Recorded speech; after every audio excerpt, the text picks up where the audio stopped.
ಎಲ್ಲರಿಗೂ ನಮಸ್ಕಾರ. ಜೈ ಶ್ರೀರಾಮ್. ಶ್ರೀನಿವಾಸಾಚಾರ್ಯರು ಶ್ರೀ ಜಗನ್ನಾಥದಾಸರಾದದ್ದು. ಒಮ್ಮೆ ವಿಜಯದಾಸರು ಮಾನ್ವಿಗೆ ಬಂದಾಗ ಎಲ್ಲ ಪ್ರಸಿದ್ಧ ವಿದ್ವಾಂಸರಿಗೆ ಹೋದಂತೆ ಶ್ರೀನಿವಾಸಾಚಾರ್ಯರಿಗೂ ತೀರ್ಥಪ್ರಸಾದಕ್ಕೆ ಆಮಂತ್ರಣ ಹೋಯಿತು. ವಿಜಯದಾಸರ ಶಿಷ್ಯ ಸಂಪತ್ತು, ಮೇನೆ ಇತ್ಯಾದಿ ವೈಭವಗಳು ಅವರ ನೆಲೆಯನ್ನು ವಿಜಯರಾಯರ ಮಠವೆಂದೇ ವೈಭವಿಸುವಂತೆ ಮಾಡಿದ್ದ ಕಾಲ ಅದು. ಸಾಮಾನ್ಯವಾಗಿ ಯೋಗ್ಯರನ್ನು ಅತ್ಯಾದರದಿಂದ ಕಾಣುವುದು ಶ್ರೀನಿವಾಸಾಚಾರ್ಯರ ಸಹಜ ಸ್ವಭಾವವಾಗಿದ್ದರೂ ಶ್ರೀ ವಿಜಯದಾಸರ ಬಗ್ಗೆ ಅವರ ಭಾವನೆ ಯೋಗ್ಯ ರೀತಿಯಲ್ಲಿರಲಿಲ್ಲ. ಇಷ್ಟಕ್ಕೂ ವಿಜಯದಾಸರು ಶ್ರೀನಿವಾಸಾಚಾರ್ಯರಿಗೆ ಹತ್ತಿರದ ಸಂಬಂಧಿಗಳೂ ಆಗಿದ್ದರು. ವಿಜಯದಾಸರಿಂದ ತೀರ್ಥಪ್ರಸಾದಕ್ಕೆ ಕರೆಬರುವ ವೇಳೆಗೆ ಶ್ರೀನಿವಾಸಾಚಾರ್ಯರು ಮನೆಯಲ್ಲೇ ಭೋಜನ ತೀರಿಸಿ ಬಿಟ್ಟಿದ್ದಲ್ಲದೆ ಕರೆಯ ಬಂದವರಿಗೆ ಉದರವ್ಯಾಧಿಯ ನಿಮಿತ್ತ ಮುಂಚಿತವಾಗಿಯೇ ಭೋಜನವಾಯಿತು ಎಂದು ಉತ್ತರಿಸಿ ಕಳುಹಿಸಿಬಿಟ್ಟರು. ಗೋಪಾಲದಾಸರೇ ಮೊದಲಾದ ಶಿಷ್ಯ ಪ್ರವರ್ತಿಗಳಿಂದ ಯುಕ್ತರಾದ ವಿಜಯದಾಸರಿಗೆ ಶ್ರೀನಿವಾಸಾಚಾರ್ಯರ ಉತ್ತರ ತಲುಪಿತು. ಮಂದಹಾಸವನ್ನೊಮ್ಮೆ ಬೀರಿ ಶಿಷ್ಯವೃಂದದೊಂದಿಗೆ ತೀರ್ಥಪ್ರಸಾದ ಸ್ವೀಕರಿಸಿ ಆ ಊರಿನಿಂದ ಅವರು ಮುನ್ನಡೆದು ಬಿಟ್ಟರು.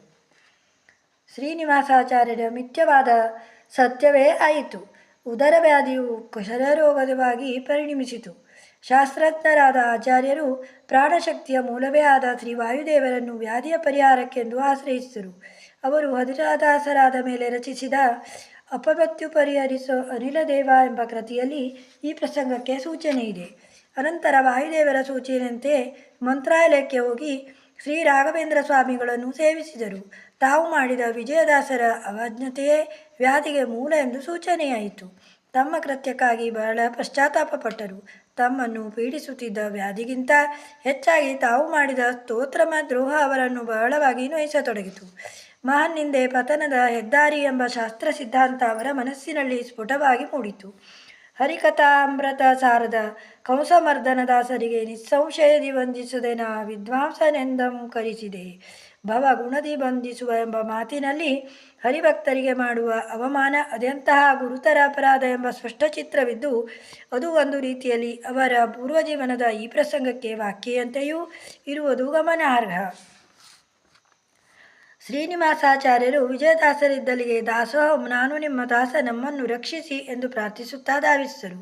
ಭಗವದ್ಭಕ್ತರ ನಮ್ಮನ್ನು ಕಳೆಯುವುದೇ ಸಜ್ಜನರ ಜೀವನದ ಪರಮಾಮೃತ. ಶ್ರೀ ವಿಜಯದಾಸರು ಬಳಿ ಬಂದ ಶ್ರೀನಿವಾಸಾಚಾರ್ಯರಿಗೆ ಅಭಯವನ್ನಿತ್ತು ತಮ್ಮ ಶಿಷ್ಯ ಗೋಪಾಲದಾಸರ ಬಳಿಗೆ ಹೋಗಲು ಆದೇಶ ನೀಡಿದರು. ಶ್ರೀನಿವಾಸಾಚಾರ್ಯರು ಗೋಪಾಲದಾಸರನ್ನು ಹುಡುಕಿಕೊಂಡು ಹೊರಟರು.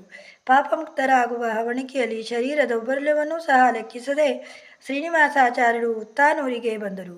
ದಾಸರಿಗೆ ನಮಸ್ಕರಿಸಿ ರಕ್ಷಿಸಲು ಪ್ರಾರ್ಥಿಸಿದರು. ಶ್ರೀನಿವಾಸಾಚಾರ್ಯರಲ್ಲಿನ ಅಗಾಧ ಪರಿವರ್ತನೆಗೆ ಸಂತೋಷಿಸಿದ ಗೋಪಾಲದಾಸರು ವಿಜಯದಾಸರ ಆದೇಶವನ್ನು ನೆನೆದು ಆಚಾರ್ಯರಿಗೆ ಅಭಯವೆತ್ತರು.